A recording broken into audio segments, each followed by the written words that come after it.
Et amis du jour, bonjour et bienvenue dans cette ambiance cosy et feutrée pour une expérience particulière. Allez, viens! Mais pas ce genre-là, non.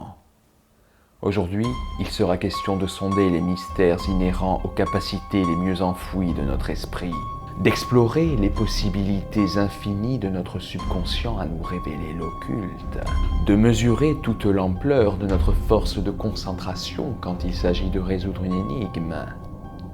Bref, de faire mumuse avec un pendule. C'est un mec fou! Alors, mettons d'emblée les choses au point. Il ne sera pas question ici d'aborder le versant énergétique de la radiesthésie. Non. Ici, on va pas faire péter les bovis. J'ai encore un minimum d'estime de moi. On va simplement explorer le versant phallomancie. Tu viens de dire phallomancie? Non, rien à voir avec mon intimité, merci. La phallomancie avec 2 L est un art prétendument divinatoire qui utilise le pendule et ses mouvements. On va donc se prêter à un petit jeu. À l'aide d'un pendule et d'un cadran muni des chiffres de 1 à 4, je vais devoir déterminer laquelle de ces valeurs a été choisie par un petit programme. On va faire ça en série et comparer mes résultats à ceux du hasard pur.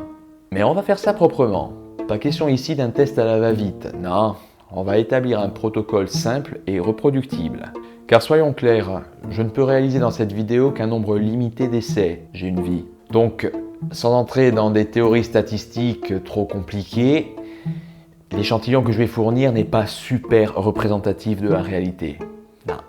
Par contre, si on arrive à multiplier les séries de tests, là, éventuellement, on pourra prétendre à quelque chose d'un peu plus concret. En gros, je vous invite à la fin de l'expérience à me communiquer vos résultats et paramètres dans les commentaires. Je vous mettrai à disposition donc le protocole et tout ce qui sera nécessaire. D'ailleurs, le matériel requis est minime. Allez, sans plus attendre, entrons dans le vif du sujet.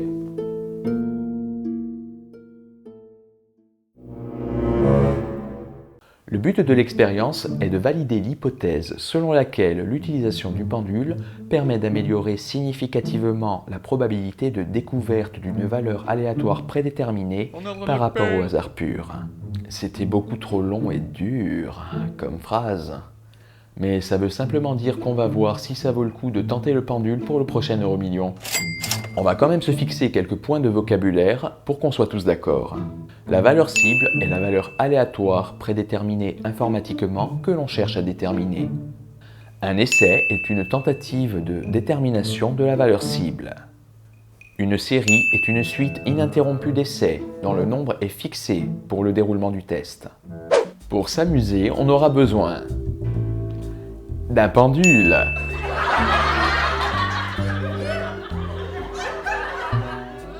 bon alors pas besoin d'en commander un en cristal de je sais pas quoi sur sa chaîne en argent massif patin couffin. Un simple écrou suspendu à un bout de ficelle fera l'affaire. Bon moi il est en obsidienne mais c'est juste pour me la péter sur la miniature de la vidéo. D'un cadran divisé en 4 cases avec les 4 valeurs parmi 1, 2, 3 et 4. Bon lui par contre vu qu'il n'est pas sur la miniature, le design je m'en fous quoi. Voilà. D'un programme permettant de définir un nombre fixé de valeurs cibles parmi les valeurs 1, 2, 3 ou 4 sans afficher celles-ci, mais capable de les enregistrer dans un fichier texte pour l'exploitation. Je vous mets en description le lien vers le fichier script que j'ai utilisé.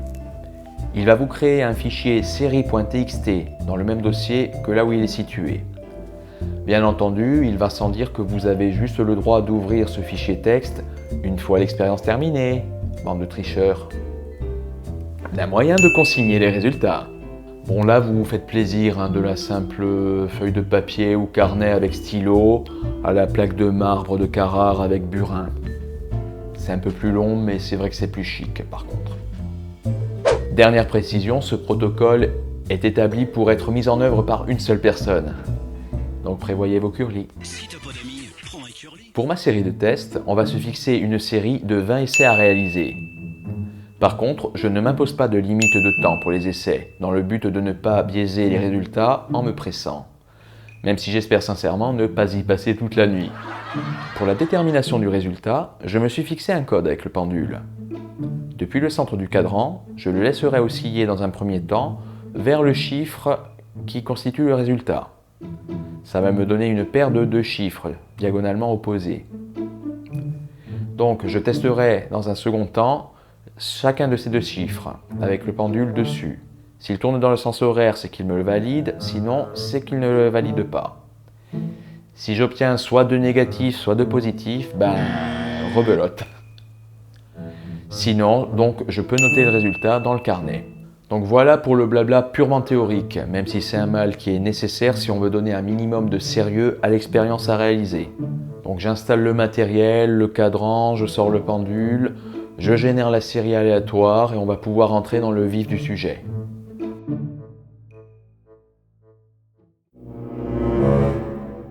C'est paradoxal. Autant je m'efforce de faire le vide dans mon esprit tant que possible pour ne pas parasiter le pendule, autant je dois me concentrer sur ces 4 chiffres dont il faut que je trouve celui qui est la solution de l'essai en cours. Je veux rester le plus neutre quant au résultat. C'est pour ça que j'ai pas fait de test grandeur nature avant, pour ne pas me biaiser sur le résultat à attendre. J'ai ma petite idée, mais je reste ouvert. Au moins on m'accusera pas d'avoir truqué le résultat pour l'adapter à mes convictions. Ah, vous voulez déjà savoir ce que je pense du pendule ? Et si je vous disais que si je teste, c'est pas pour rien ? Ce que je crois n'a aucune importance. Au fond, si je vous avais balancé en début de vidéo que, selon telle ou telle étude, il n'y a pas plus de chances de trouver une solution à un problème à l'aide d'un truc pendu à une ficelle qu'en balançant des solutions au pif, je vous aurais fait réfléchir ? Sûrement pas. Je suis un peu plus insidieux que ça. Moi, je veux vous mettre le doute sur vos idées, sur les miennes ou celles que vous entendrez.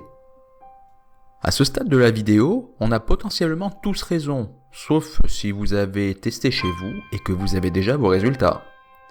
Et c'est ce vers quoi je veux vous pousser. Réfléchissez et testez. Ne restez pas sur vos préjugés quand on vous lance telle ou telle idée à la face. On a tous nos a priori, et c'est normal. Mais l'essentiel, c'est de pouvoir rester droit dans ses bottes quand on les confronte à ceux des autres. Autant un argument avancé sans preuve peut être réfuté sans preuve, autant une croyance anciennement ancrée nécessite plus de travail pour être balayée. Ici, on est à armes égales, que l'on croit au pouvoir du pendule ou pas. C'est un protocole simple qui se veut le plus neutre possible. Seul compte la bonne foi de l'expérimentateur à l'issue du test. Et encore, on me répondra que certains individus sont plus sensibles que d'autres à ce genre de choses. Peut-être. Mais dans ce cas-là, peut-être serait-il intéressant pour eux de se soumettre à une version plus élaborée du test pour valider leur performance supposée, non ? Pour continuer avec les formules toutes faites, une affirmation extraordinaire nécessite des preuves plus qu'ordinaires. Une simple parole ne suffit pas. Des faits, oui. Allez, trêve de bavardage. L'heure tourne et la série de résultats est bientôt complétée. Bon nous y voilà. Ça a été plutôt long, on va pas se le cacher, plus d'1h30 tout de même, avec quand même quelques difficultés sur certaines déterminations où les résultats n'étaient pas cohérents du tout, ce qui m'a fait recommencer, donc perdre encore plus de temps. Mais bon, au final, la liste de valeurs est ici. Voilà. Je n'aurai plus qu'à la reporter donc dans mon superbe tableau Excel et on va pouvoir essayer de calculer 2-3 valeurs sympathiques. Mais cependant, je ne vous ai pas tout dit. Vous pensiez qu'on allait se contenter de comparer mes résultats aux probabilités du hasard pur, soit à 25%. But it was I, Dio! Nani? J'ai dit je suis pas si idiot. J'ai utilisé mon PC fixe pour générer 20 autres séries de 20 valeurs, pour simuler un tirage au hasard pur. Et ceci pour m'affranchir des limitations liées au hasard d'un système d'exploitation donné. Bon, on redevient sérieux 5 minutes, je rentre toutes ces valeurs dans un magnifique tableur et je reviens vers vous pour qu'on analyse ensemble les résultats.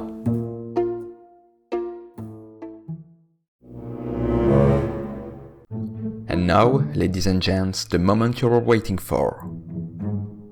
1h30 de test résumé dans un tableau indigeste. Quoique, pas tant que ça à y regarder de plus près. La colonne tout à gauche, c'est celle des valeurs cibles issues du fichier série.txt. En gros, c'est notre référence niveau résultat à atteindre. Juste à côté, c'est la colonne de mes résultats déterminés pendant la séance. Le but très complexe de la manœuvre est de les comparer aux valeurs cibles et de compter les bonnes réponses. Les 20 autres colonnes sont les valeurs déterminées au hasard. Histoire de bien confirmer la théorie qui nous dit que si on a 4 valeurs possibles et qu'on doit en tirer une au sort, on aura une chance sur 4 de tirer le bon numéro. Des fois que mon test révolutionne les maths. Ici, on refait comme pour mes valeurs d'expérience, on compte les points par rapport à la colonne cible. C'est bourrin, mais le tableur fait ça très bien pour moi. Une fois dégrossi, on obtient ça niveau résultat correct. Rien qu'à l'œil, c'est pas glorieux niveau exactitude. Le vert des bonnes réponses n'est pas des plus présents en proportion. D'ailleurs, si on fait le compte de tout ça, le score de chaque série est le suivant. Plus qu'à calculer le score moyen du hasard et on aura une bonne approximation de mes performances. Et bien donc, nous y voici. La fin du test. J'ai dans cette enveloppe les résultats finaux. Donc sans plus attendre,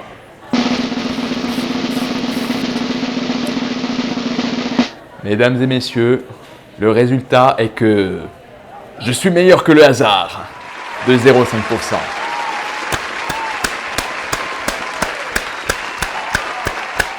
Bon, on revient sur Terre 2 minutes. Dans tout ça, en fait, il n'y a rien de significatif. C'est-à-dire que le hasard fait mieux que moi dans 9 cas sur les 20 et tout aussi bien dans 4 cas. Simplement, c'est juste que quand il foire, il fait pas semblant. À ce stade, même sans grosse analyse, on peut conclure que je suis un piètre palomancien.